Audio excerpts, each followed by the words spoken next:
from the Big Heavy World Studios in Burlington, Vermont. This is The Anything Show with John Francois.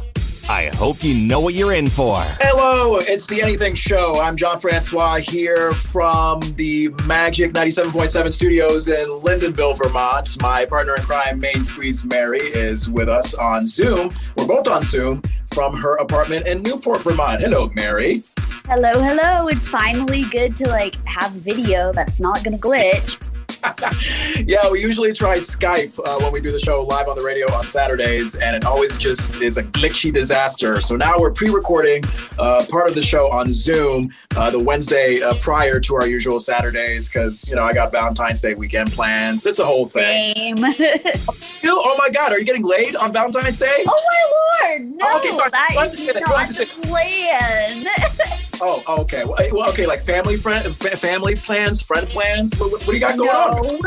I have a Valentine, and I'm gonna go ice skating and get dinner. Nice. It's gonna be nice. Is that all the information you're willing to tell for now? I'm not planning on getting laid, okay? That wasn't in the agenda. Okay. I'm just saying it's Valentine's Day. You have every right to. So there you go. I mean, if it happens, it happens. If it doesn't, it doesn't. Okay. It's kind of like the prom. You know what I mean? Everybody just wants to know, are you going to do the Dewey or you're not going to do the Dewey? So I mean, that's kind of hard to tell right now because, it's not Valentine's Day. So That's true. So we'll see what happens. So Mary has her happens. Yeah. So Mary has her Valentine's Day plans. I have mine with my girlfriend Tony in Burlington, Vermont. So are you going to get laid, John? Well, what do you think, Mary? I'm in a relationship. Of course I'm going to get laid. It's like asking if I'm going to brush my teeth this morning. Yeah, of course. Obviously. Well, unless I don't know, we break up or someone dies, then that's not really enough to get you horny. So what if she's on her period? This is information that no one needs to know, but I'll say it anyway. Tony has an IUD, so she doesn't get periods. Oh, that must be really nice. All right, we wasted 2 minutes of the show talking about my girlfriend's vagina. So let's move on. Coming up in about, I'd say 20 minutes or so, I'm going to be speaking with Aaron Handsome. Oh my God, speaking of vaginas, Aaron Handsome, he is the founder of the sugar dating website, sharingsugar.com. So there you go. Ooh. Then. You were almost going to be a part of that conversation, Mary, but unfortunately, we couldn't get you there. So now you'll just have to hear me and Aaron talk about sugar daddies and mommies. Oh, well. Yeah, I guess. We'll also get into a round of Ask Anything. I asked you on our Facebook and Instagram pages, facebook.com/anythingshow, and on Instagram @anythingshowfrancois. What is in your fridge that needs to be thrown away immediately? And our headlines, which we'll get to in just a second. We'll talk about, oh my God, our hero, Mary, the Super Bowl streaker, Yes. Oh my gosh. He is goals right there. I just want to touch his booty right now. He's just so fantastic. If I ever got the chance to meet him, I would get his autograph. I'd get something else from him if you know what I'm saying. Listen to the... Yeah, I know. Too much info.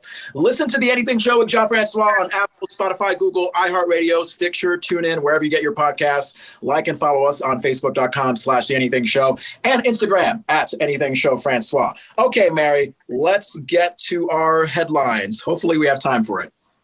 Let's do it. Yes. All right.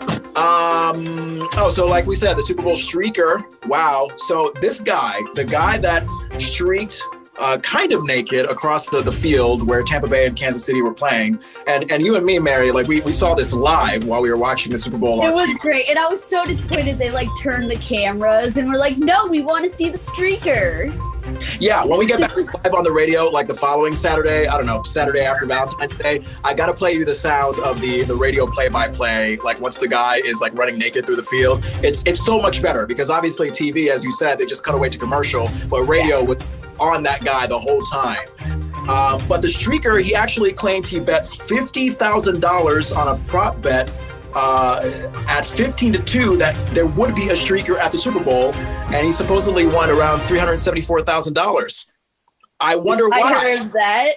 I mean, was definitely worth it. Like, it would have been worth it to me. I would have done the same thing. Yeah.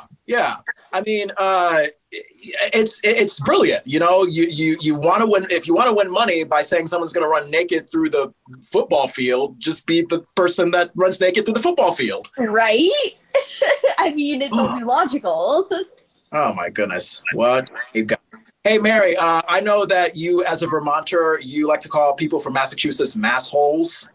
I mean, yes, I guess I would consider myself a masshole sometimes, considering I'm originally from Massachusetts. Yeah. But what would constitute a masshole anyway? Like, what makes you a masshole?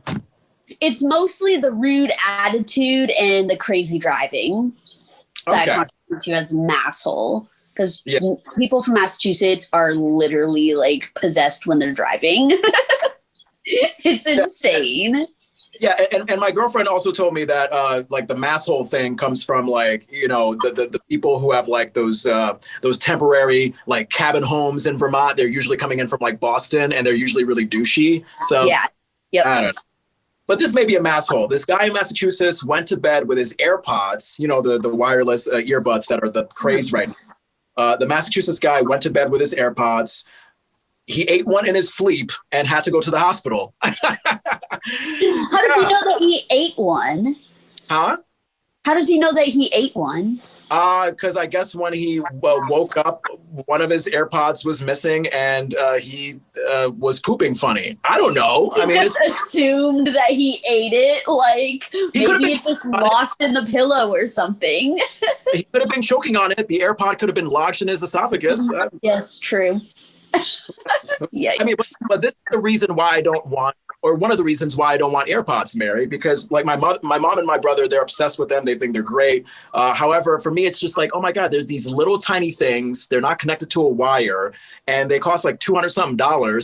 Like, yeah, it is very easy to swallow it or throw it down the toilet or drop it down a sewer, you know? Yeah. Like, imagine if you're like running with one of those and you just like, it comes out of your ear and goes down that drain, like on the sidewalk or whatever, then it's like, oh, there goes $200. Exactly. All right. So when it comes to headphones, earbuds, let's stick it old school. Let's just have the wires just for security purposes. Because, you know, when the earbuds pop out of your ear and you have the wire, you can feel it because the wire is pretty much choking you to death. Right.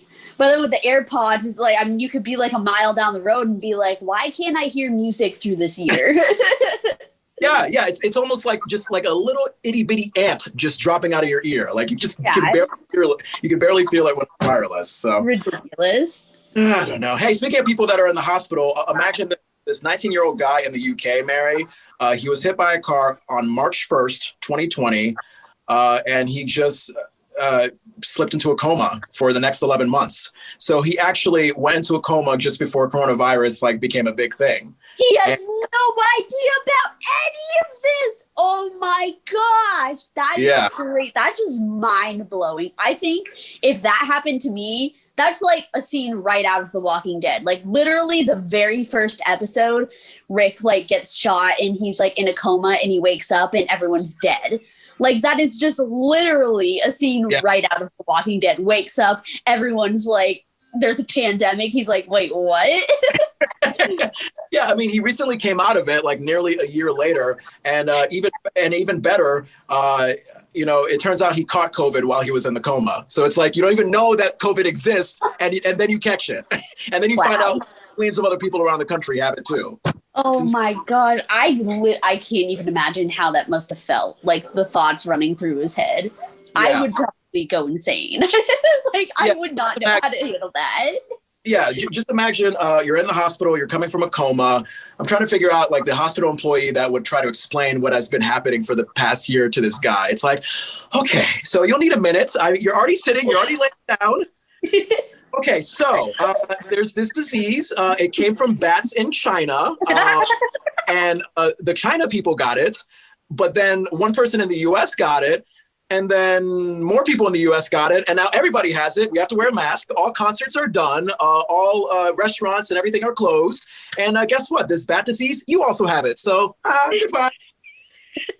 I'd be like, wait, Give me a minute, okay? I just woke up. I just had an 11-month nap. Yeah. I need a minute to process this. Yeah. Yeah, it's almost like you got into a car accident. You got very ugly in the face because of the car accident, and then you found out your girlfriend has been cheating on you the whole time. It's like, wait, what? What? I almost died, and my girlfriend cheated on me? Like, what? Yeah. Ay. Yeah. Well, obviously, one of the downsides of the COVID-19 pandemic is virtual dating. However, there is a recent survey, Mary. 1 in 3 people say they've told someone "I love you" after they've only dated virtually, never met face to face.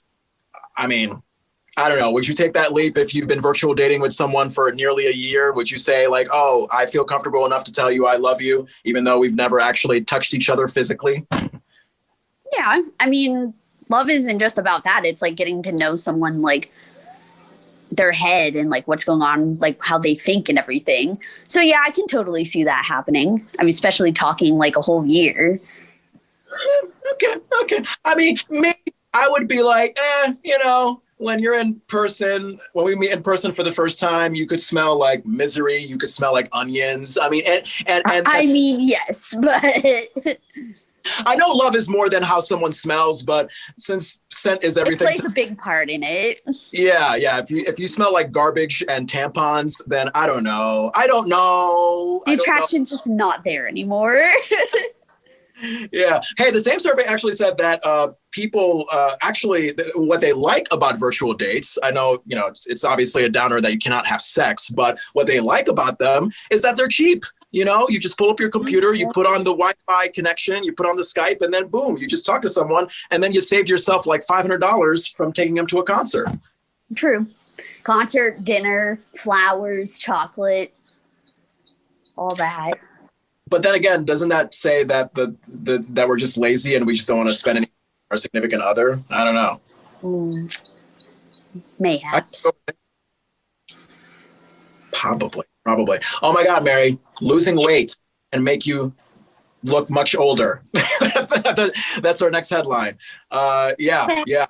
I mean, I think we're all gaining weight during this pandemic, but I've lost weight. I gained weight. I gained a lot of weight, but then I lost it because I was conscious about my gained weight, and I was like, all right, I want to get rid of that. So I did something about it. So now I'm good. Okay. So you're at a reasonable weight. You lost some weight and you think you're good right now. Okay. Are you comfortable looking 87? Because apparently that's what this survey says is if you lose weight, you're going to look like a grandma just like that. I mean, I feel 87 sometimes, so... Yeah, I have like 2 surveys side by side. One of them says losing weight will make you look much older because the doctors found that when you lose fat in your face, it like deflates your cheeks and makes your eyes so you get like hollow. That sunken cheek look. Yeah, that hollow sunken look. So it makes your jowls sag and look heavy. And then another survey says, oh my God, like if you want to live a long life, just get chubby, just get fat. Yeah, I mean, if you start at your life at an average weight and then over time just become this obese balloon, doctors say that you live the longest of anyone, which doesn't make any sense because obesity can kill you. So I don't know. Yeah, I feel like, that might be a little bit wrong, but I don't know. Yeah. I don't know. I mean, well, then again, I take Drew Carey from The Price is Right as an example. Do you know who Drew Carey is? Whose line is it anyway? The name. Oh, anyway, so he's a guy that used to be big and then he lost weight. When he was big, I thought he looked like the most adorable boy toy ever. And then once he lost the weight, it's like, okay, great. You're healthy, Drew Carey. Good for you. But like this other survey says, it's just like, I felt like he was fighting for his life the more he was losing weight. So yeah. I don't know. It's a whole thing. I don't know. Do we have time for one more headline? We have like a couple minutes. You want to end at 29, right? We have 5 minutes. Yeah, right now. So that's our headlines. Yay! Basically, what we learned from the headline segment is that fat people live longer and skinny people who take care of themselves don't. Oh God, if you have a headline, send it over to me and Main Squeeze Mary, facebook.com/theanythingshow, or on our Instagram @anythingshowfrancois. John Francois here at the at the Magic 97.7 studios in Lindenville, Vermont. And Main Squeeze Mary joining me on Zoom from her apartment in Newport, Vermont. Okay, so second shot, Mary. We're going to try our new segment, Ask Anything. Are you ready to go? Yes. Let's do it. It's time for Ask Anything. So basically, the segment is self-explanatory. I ask you, our listeners, a question on our social. And the question was, what did I post lately this week? Oh, yeah. The smelly thrown out in your fridge. Yeah, the smelly. Yeah, what in your fridge right now needs to be thrown away? Mary, go. What in your fridge right now needs to be thrown away? Probably the package of mushrooms that I have, because I use some of them, but not all of them. And they've been there for like 2 weeks, and now they're just like brown and gross. That's disgusting. Mine is a big jar of store brand marinara sauce. Now I'm of the belief that marinara sauce can last almost forever, but like, you know how when you like use sauce and then like at the top of like the jar, like it can get like all crusty and whatnot. So basically there's like black around my around the top of the jar of the marinara sauce. But you know what? I keep on telling myself, hey, like the rest of the sauce on the bottom, it's still good. Like, what are you gonna do? Like the expiration date is 2020. So I don't know. See? Yeah, Mary, you're giving me that face as if I'm gonna die soon if I eat that marinara sauce. You're giving me that tongue too. Oh yeah. I'll probably turn into a zombie. Oh, okay. Well, there you go. Hey, so I'm looking at our Facebook responses. What in your fridge right now needs to be thrown away? Lisa says fudge. Michelle says cutie oranges. What are cutie oranges? Is that oranges that are like attractive? I don't know. Good question. Let's see. Nick says dirty socks. Ew, dirty socks. Ew, why would you put socks in the fridge? Nicholas! Somebody have a talk with a therapist. Yay. Oh, Sarah says slimy spinach. Well, yeah, duh. If spinach gets to the slimy point, then you might as well throw that away. Cammie says something of my roommates. Yeah, you know, when you live with people, sometimes like they just don't know how to keep themselves healthy, so they'll have like, you know, and eat it like it's, you know, water. I don't know. Patty says shepherd's pie. Melissa, ricotta cheese. Yeah, you got to watch out for cheese. Cheese can be nasty. Yeah, I know. Dawn says pizza. Yeah, I mean, I'm a criminal as well, Dawn. I mean, sometimes I've left pizza for like 7 weeks, and then I put it in the microwave, and it gets soft for maybe 2 seconds, and it just like becomes just this rock when I taste it. It's awful. Scotty says diced onions in a Trader Joe's sealed bag. That's very specific.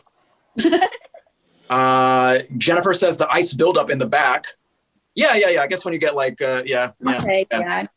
Oh, that's nasty. When your ice builds up and it gets when your ice is raw and you know you have a bad fridge. Aaron says probably this bag of greens. Alyssa says leftovers from last week. Oh, wow. Patrick says his wife's cooking from 2 days ago. So someone's getting divorced soon. Wow. I know. Jesse says Chinese from about 5 days ago. Why do you have a Chinese person in your fridge? No, Chinese. I don't know if that was racist or not. I'm sorry, Chinese people.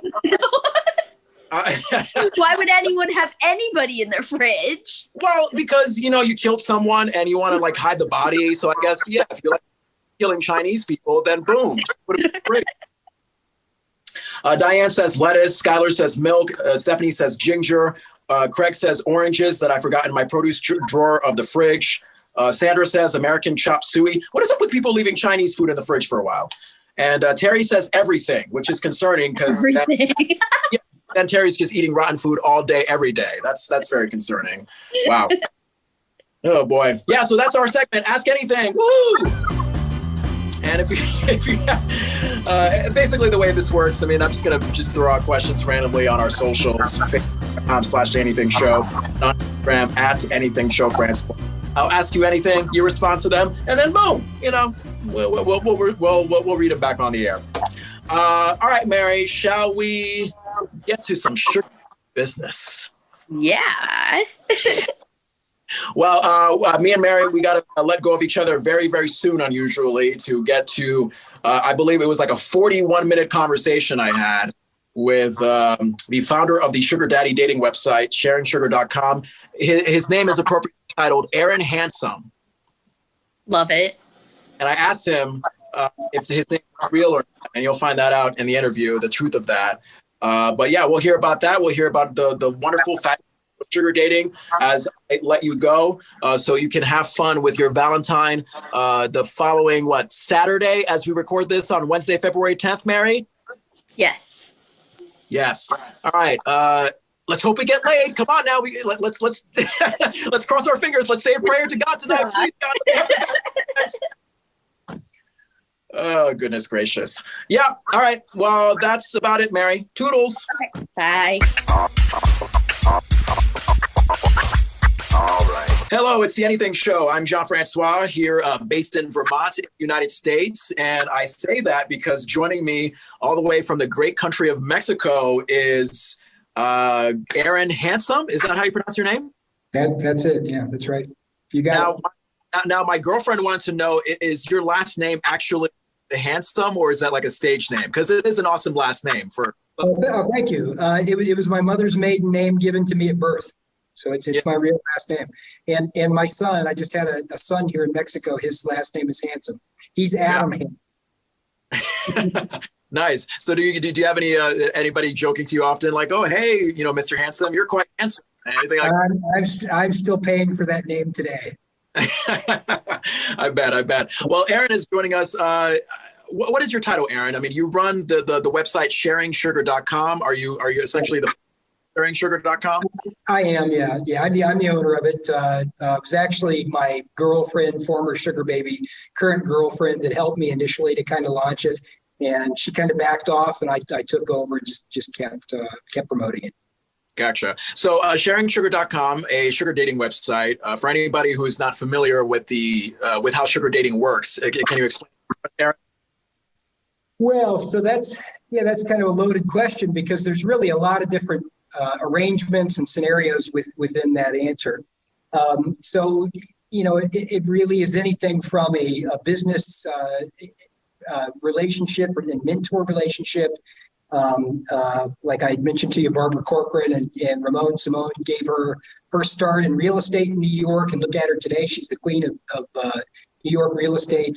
To just somebody that is busy with life and doesn't want to commit to children and marriage and the whole traditional thing, and it's a convenience thing for them now. So it's really whatever arrangement is most practical and beneficial for you that your partner also agrees to, and that may constitute a monthly allowance or a weekly allowance.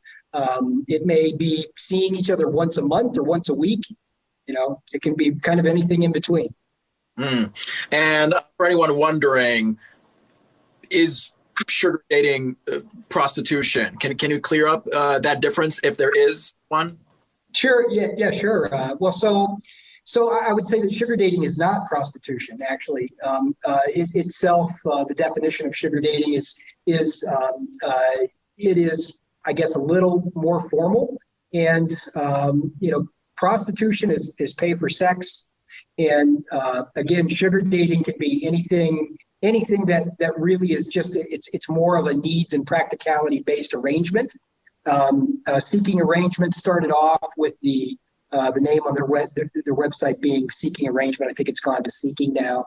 And that's really what it is. It's practicality or needs-based dating, arrangement-based dating. So I would say that there certainly is the potential for prostitution to append itself to the industry, but by definition, sugar dating is not prostitution. It's a little more complex than that. Yeah. So on your website, sharingsugar.com, is it the men seeking out the for a sugar experience? Is it the other way around? Is it both? Like, how does that transaction work? Well, really our niche at this point, it's kind of all arrangements, but our niche seems to be men seeking sugar mamas at this point. And I don't know if it's going to stay that way as we move into other more English-speaking countries, because right now we focus primarily on Latin America, and especially Mexico is our biggest market. that's where it's gone. I don't know that the market is big enough to support that. Maybe we'll be the main website for that specific niche. I don't know, but that's most popular on our website right now. And what are men typically looking for in a sugar mama in terms of, I don't know, like if we had to go specific, age preference, height preference, what do you find most common with the men seeking out the websites? They're fairly vague on their descriptions, and I personally approve all the profiles, so I make sure there's no nudity, etc. They're just looking for mature women to spend their time with. I guess the guys probably are not as picky as the girls are, and financial assistance seems to be pretty. Why do you think that is? Why do you think guys tend to be less picky with their women than women with their men on the sugar dating website?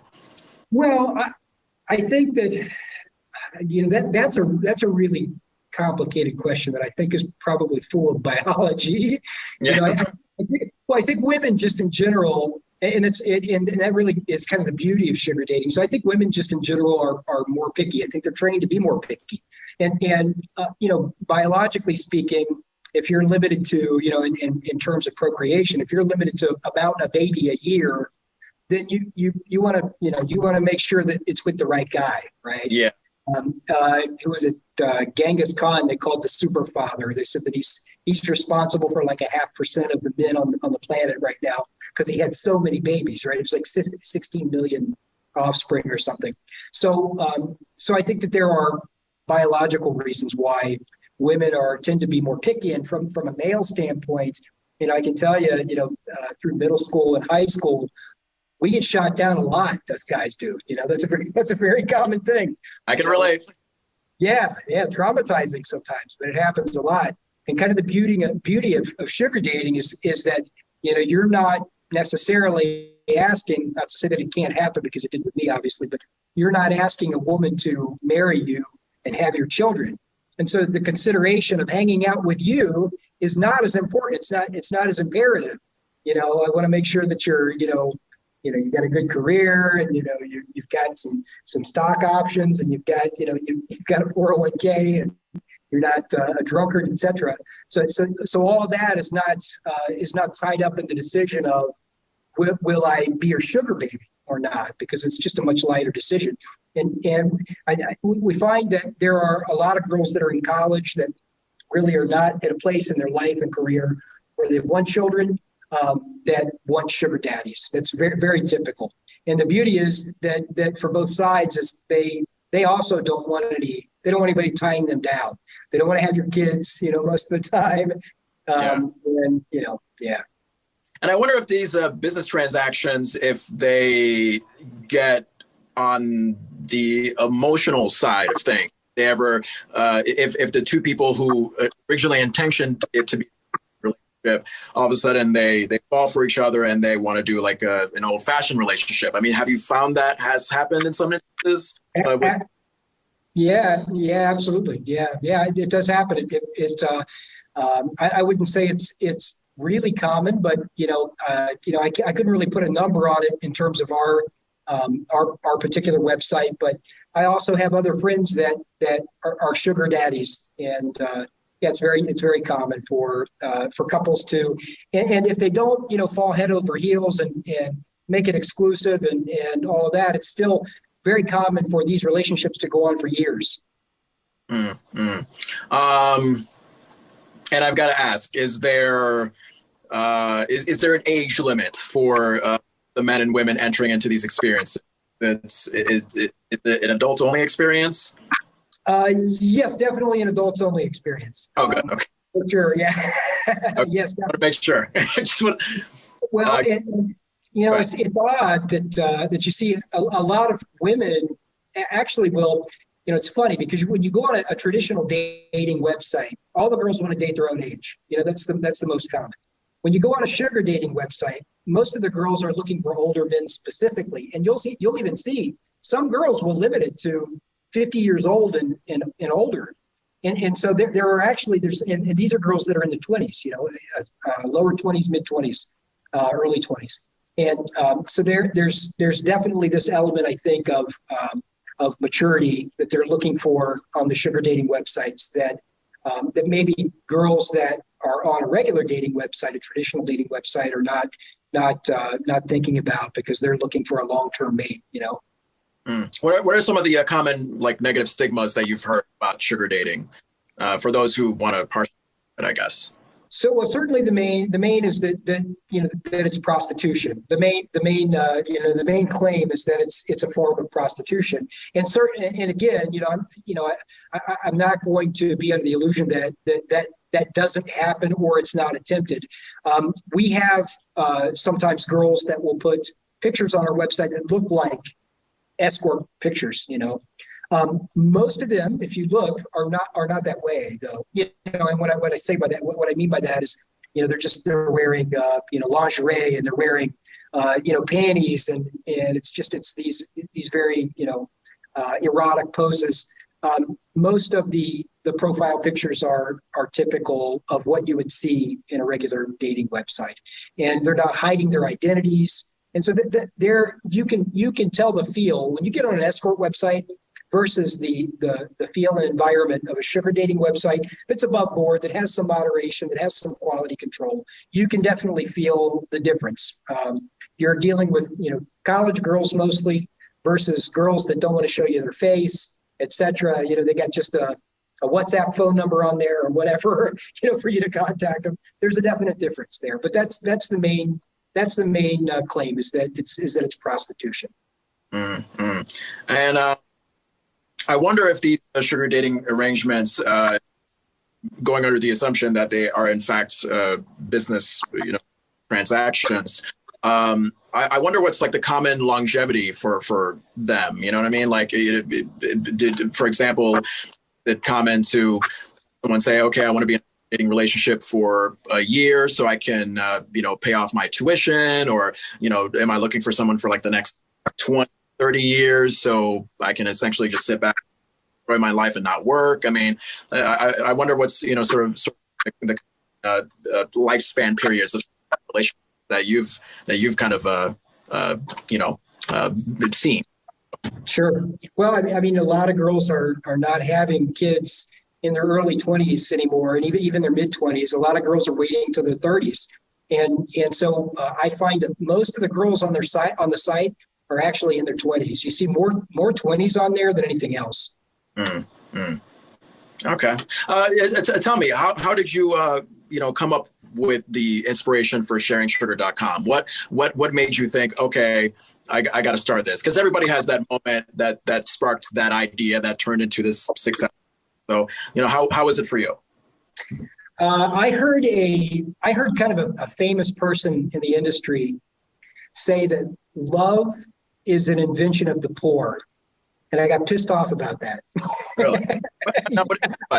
Invention of the poor. That's interesting. Yeah. So love is an invention of the poor, and actually, it actually gave me a resentment. And I said, this guy he's a coding guy. He's a big guy in the industry. I don't want to say who it is. Coding guy, went to MIT, and Okay. And here he's all of a sudden become this love philosopher, saying that it's an invention of the poor, which I don't feel the same. Certainly, it is. Sugar dating is an invention of having your needs met. It's not based on love. I would agree with that, but to say that, to go that far, to me, it just seemed like, and it's not been my experience either. The sugar babies that I've been involved with, I do care about the sugar babies, and if they need help or they're having problems with something, that I do help them. I have now a fiance that was a former sugar baby, and we may end up married. We have a son together that we're raising together. She lives with me now, so I don't agree with that assessment of it. And I thought, if this guy can do it, I can too. So I just kind of targeted Latin America first. Mm-hmm. So now that you guys have a son together, I mean, is he called a sugar son? Like, how does that work? Is there like sort of this transaction son, or is the son sort of born into this world where he can kind of choose his own path and yeah, because that's I've never heard of a sugar relationship that, you know, involved having children, because, and especially I would wonder like how you would explain it to the child, the interaction, if the child was curious about it. So I don't know. Tell me about- I gotcha. Well, you know, I mean, we were seeing each other for a couple of years. She actually just graduated law school in August. And so we were sure that, you know, we didn't want to make anything legitimate while she was, or at least have any kids while she was still in school. She got pregnant right on the cusp of graduation. And so the timing worked out pretty well. And you know, of course, I left the decision up to her as to whether she wanted to keep the kid or not. And she did. And in fact, when I mentioned anything other than that, she was offended by it. And so I said, well, this is the girl to have a kid with. I didn't have any kids. And, you know, I took a big break from after the economic crash of 2008.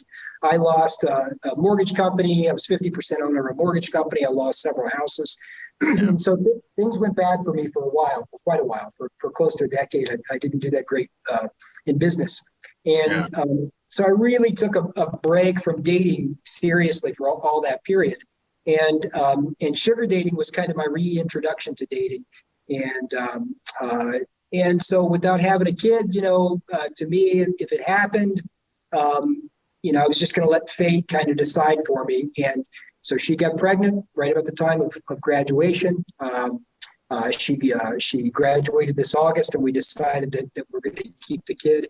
It was an accident. She was taking birth control. It didn't work. And we've just decided that we're going to go with it. You know, let God decide our next steps, so to speak. And I know probably an awkward question to ask a parent, but I guess I'm just curious. As the child grows up, if that's a world that they dive into, would you be okay with that, or would you kind of be like, be that sort of traditional protective parent that maybe wants something more old for your child? That's a really good question. You know, I'm going to let my kid make its own choice. You know, what would I want for my kid? You know, I guess I'm going to want whatever's going to make my kid happy. You know, I see that I definitely come from a more traditional family, but I think that I probably am a little more worldly than them. And I see that there are couples that are waiting later. And I have to tell you, I'll be 46 this month. And this is the best time for me to have a kid. If I had a kid in my 20s prior to the crash, I just don't know what I would have drugged that kid through, you know. Because I've had my own demons that I've had to battle along the way. I've had financial issues that have come up. And so I think it was a really good decision to wait. You know, I think it was dating up till now, I think was great. I think it enhanced my experience in my current relationship. So it's going to be whatever, you know, if he meets the girl of his dreams in high school or college, and he wants to get married and have a family and go the traditional route, and I support him 100%. If he wants to wait on a career or something like that, I'm fine with that as well. If he ends up gay, I'm still going to love it, no matter what, you know. Okay. Well, if you're just joining us, I'm talking with Aaron Handsome, who is the founder of sharingsugar.com website, if you are interested in diving into the world of sugar dating relationships. Aaron, you know, I think the most common type of sugar dating relationship seems to be the older guy and the younger woman. And I guess I wonder if you get like sort of topsy-turvy conventional experiences, like say for a woman in her 40s looking to depend on a young guy in his say early to mid 20s. You know, do you get the things like that as well, or is it usually limited to and younger woman? Well, I've not personally seen that, but I wouldn't doubt it. I mean, I've had some friends, coming up. I had some friends that really liked older women, and that seems to be the case with some guys. That's not the case with me. I prefer younger women, obviously. My current girlfriend's 27, and we were dating. I think she was actually 24, ready to turn 25 when we first started dating. And so I certainly wouldn't put it. I wouldn't doubt it. I wouldn't doubt that could happen. What happens if the money stops and the person who's supposed to be receiving it doesn't get a heads up?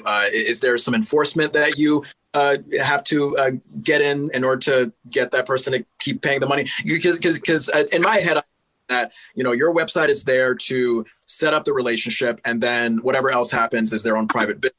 So what happens if the supposed to be giving the money just doesn't follow through, doesn't give anybody? They just decide to run.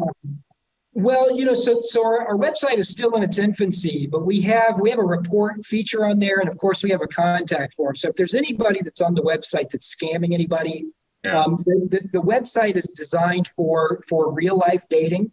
And in our terms of service, you'll see right at the beginning that we don't allow prostitution on the website, so we'll shut anything like that down. And so if there's anybody that's on there that's just trying to scam people, then certainly they could report it to us. But beyond the website, we hope that people use common sense, use your own wisdom. Take your time in evaluating someone and meeting with them. The first time you meet with somebody, you want to do it in a public place. If you want to take a friend with you so that you've got, some emotional support, maybe some good intuition with you, some good discernment, then certainly that's suggested as well. And, a real sugar daddy, someone that is has got some class, is also going to have some understanding, and they're going to be willing to pay the bill. If they've got money, then they do, and that's not going to be an issue. And they're going to be understanding, and they're going to understand when you have got, if you are a younger sugar baby and you've got some stipulations that have to be met, they're going to understand those things for your security and your peace of mind.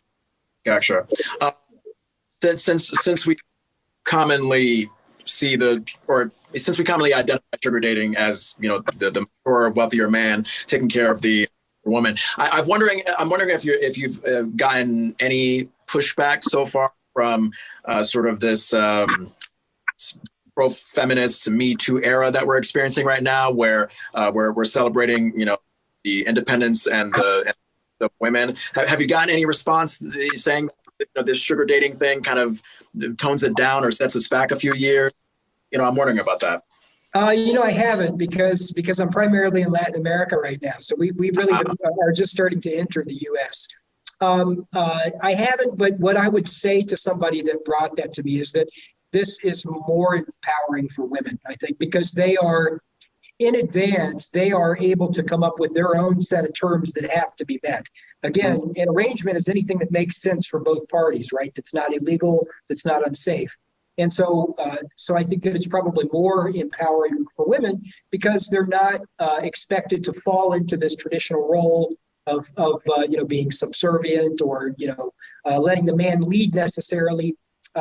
They're able to put forth a bullet list of things that they need met, and the guy needs to meet those if they want to be a part of that arrangement. Yeah.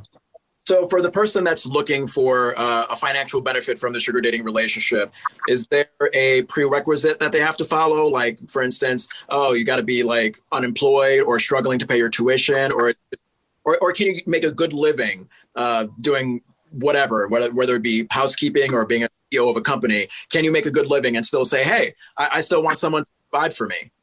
Like, how does that work? Sure, yeah, I think so. Yeah, absolutely. I mean, if there plenty of those sugar babies that I've dated are employed full time. Yeah. They make a decent wage, and quite frankly, any of the arrangements that I had with any sugar babies, the amount that was offered was well above what they were earning, and so to the tune of probably at least 5 times as much as they earn in a job. Yeah. And I realized that in the U.S. things are a little more expensive. That would put a big financial burden on somebody. So maybe you want to consider Latin America or Asia. I don't know. Yeah. But yeah. So to answer your question, yes, I think so. I think so that there are people that are employed or maybe even wealthy people that there are some sugar babies that I've seen that claim to be millionaire sugar babies. Wow. They couldn't have got there without dating some multi-millionaires at least, right? Right. And is there an aspect of this website? Because I believe that there's an aspect of this website that you've created where American men can meet young Latin women in Mexico. Is that still? Explain more. Well, so particularly for the Southern California area, we have focused a lot here in Baja California. So we have a lot of marketing here. We have a lot of girls from here, a lot of guys too. Sugar baby males that are very popular in this area. Just a lot of sugar babies in general right here in Baja. So for anybody that's close, that's in Southern California, it would be easy as long as you had a passport, you were willing to come to Mexico. It would be easy, relatively easy or easier to find somebody here. We intend to continue to promote this idea, and there may even be some point that we have like a meet and greet or a dinner for American men down here. We haven't started that yet, but that's an idea that's on the board right now. And so maybe an escorted, from the company, an escort across the border, so that you're with us, and kind of a prearranged meet and greet here. Yeah. And in your opinion, and you could either say this as, just a person or as the guy that's running Sharing Sugar, what do you think American men find in young Latin women that maybe they're not finding with women here in America? Well, I think that you've got every type of woman there in America, just like here, but there's not so much of the independence in Latin America. Still Latin America is very traditional compared to the U.S. Latin women are very family oriented. If you see Latin families, you see that there's often a male and a female with the children, both. And it's just very typical. And so that's the case down here as well. And so, if you find as an American man, you're having a harder time finding a woman that's more traditionally minded, that is not so independent, and you want that, you're looking for that family culture, then certainly you're going to find that a lot easier here than you will up there. That's easy math. Yeah. Very, very interesting. Wow. I didn't think of it that way. That's great. And so at sharingsugar.com, Aaron Handsome, I'm speaking with him. He runs sharingsugar.com. The sugar dating website. And I mean, I guess for anybody who is at the very least curious about diving into the sugar dating experience, whether it's research or actually getting into it themselves, can you just kind of take us through how your website would take us through that? Sure. Yeah. So you would want to put up a profile. You can put up a couple of pictures. We have the ability to do public and private pictures both. So if you have a picture that you want to put up that's you in a suit for your public picture, and then you in your underwear in your private picture, we don't allow any nudity on the website. So that's about as much as you could go, as a bikini or some underwear. And that's it. Just put your profile, specifically what you're looking for. If you're looking for someone to travel with you, a travel companion. Obviously, if it's in Latin America, there's not going to be, most of the girls are not going to be able to cross over to the U.S., but there's lots of other places you can travel with them. Lots of other countries that will allow them in, especially in Latin America. Whatever the requirements are to have an arrangement with you, just put it on the website, put it out there, and then you can search, and you have the ability to show your private photos to whoever you choose. And you can send them a message on the website. The website's completely free right now. At some point in the future, we may add a membership fee, a small membership fee. But as of right now, it's completely free. And I noticed the virtual background in our Zoom room, Aaron. You have a very nice picture of, I think it's an engagement ring. This was, so we had a team of female writers early on doing SEO on the website. And this was the icon that they picked for the website. They liked the ring. So I don't know if that means that, I don't know what that means subconsciously, but they were the ones who picked it. I didn't. So we had a logo contest, and this was what they chose out of probably, 20 or 30 different logos. So there you go. I guess this begs the question, does sugar dating commonly evolve into sugar marriages? Like, do couples actually say, let's tie the knot and let's still have this sugar arrangement? Is that even possible? I'm going to say yes. I'm going to say yes. It probably does.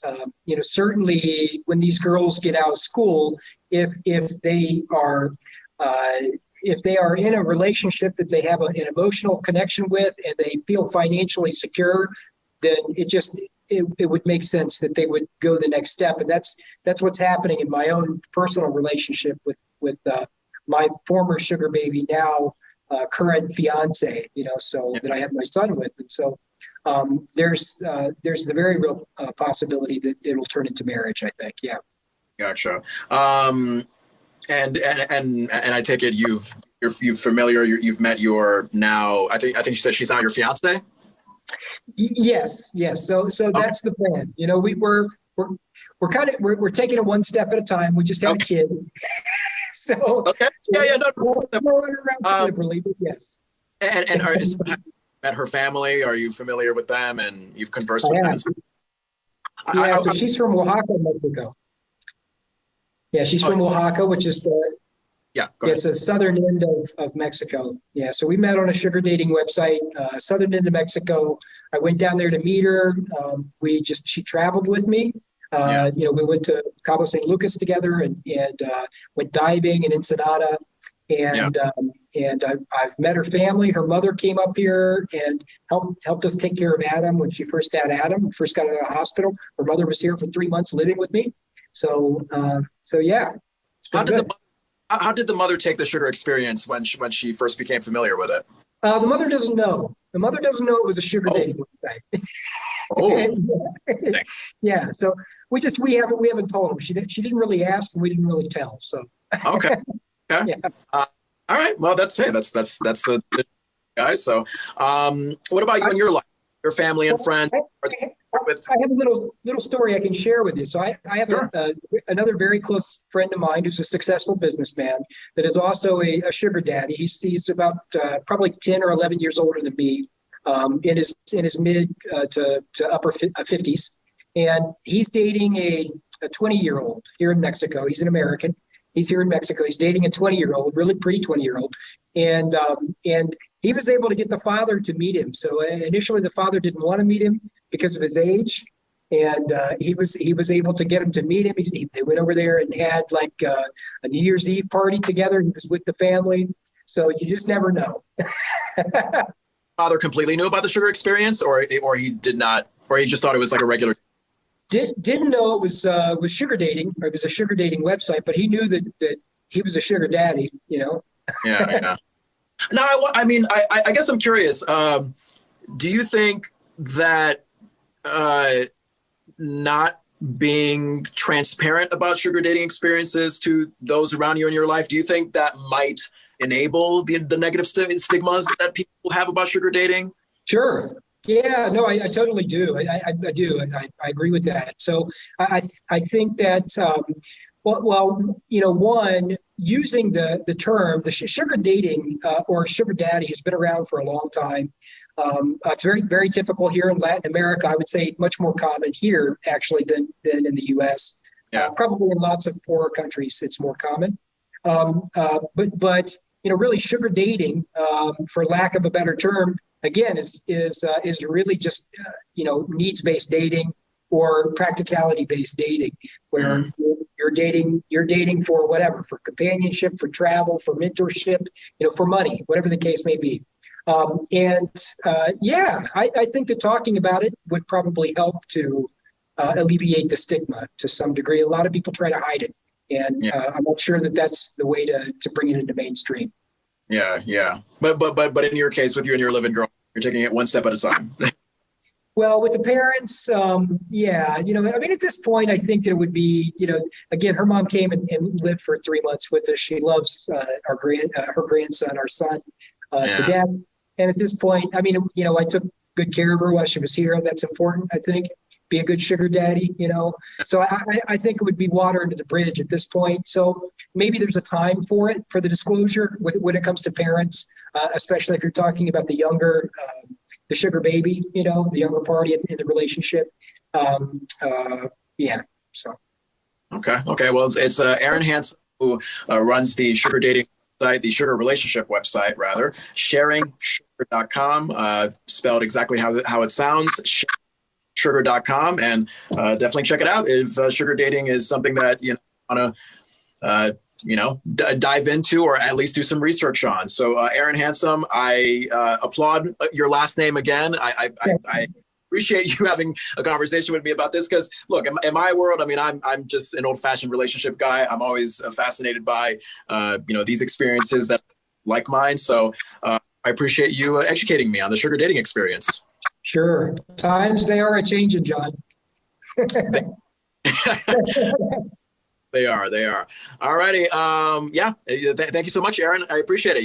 You take care. And how is the COVID situation down there in Mexico? Is everything okay with COVID-19 and such? Yeah, well, they're taking a lot of precautions. They're doing the social distancing. Everybody's wearing masks. So I imagine it looks pretty similar to where you're at. They've reduced the number of people that can go into a restaurant and into businesses. They have to keep a certain distance from each other. So it's a meter. Whereas you guys use feet, it's meters down here, but same thing. Yeah. I wonder if that, because especially when you talk about the American men that want to, go to Mexico to meet up with the Latin women, how does the COVID-19 restriction world tap into it? Because I would imagine that the sugar dating experience can be challenging. You always have to mask up and stay 6 feet apart from strangers that you're essentially meeting to have a relationship with, Well, so it's relaxed now compared to what it was. I think initially probably the impact that I saw was, the sugar babies in particular were scared and they didn't want to go out for the first couple of months, Now that I think they see that the world's not going to end tomorrow, it's kind of relaxed a little bit more. Plus they're young. And so I think they know that, most of them are young in their 20s. I think that they know that the chances of them, if they do catch COVID, having any serious, harm from it it's pretty low. So it's better now. I would say it's better now. You can still go and dine in. You can still eat with an ocean view here in Baja. It's just it's not as open as it was. So you gotta look and see if they're doing dine in, and if their hours are restricted, you got to find out what that is. But there's still businesses open. Yeah. So saying that, unfortunately, cases seem to be rising here in America. There's really not much hesitation or fear from the Latin women for the American guys that are coming in and wanting, No, I don't think so. It's rising here too, by the way, right now. We're getting reports of it rising, but no, and Latin culture's pretty relaxed compared to U.S. culture anyway. If you've never been to Mexico, it's a relaxed culture. So, they kind of take everything with a grain of sand, compared to us. So yeah, it's easily drivable to get to Mexico, right? I think if you go from California, isn't it just a few hours thing? Yeah, so you can get into Mexico through Texas, through Arizona, through California. Sure, yeah, just drive right in. If you do decide to come to Mexico, certainly, send us a message. If you're going to come and you're coming to meet a girl on Sharing Sugar and you want someone to give you some guidance, shoot us a message on the website. Be happy to offer some tips, some good restaurants and stuff, give you the 50-cent tour. You should have a passport or a passport card. If you do not have, then just bring a state-issued ID and your birth certificate. That'll get you through the border pretty easy.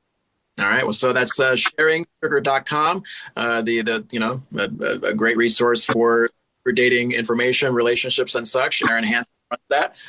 And Erin, I feel like there's so many other questions I want to ask you, but I think that if there's anything else, I have to get you back on the show because this has been an interesting conversation. I will want to make it to Mexico someday. I do have an old-fashioned girlfriend, so it's not going to be for sugar dating, but I definitely want to just go there to hear about this relaxed culture that you're talking about.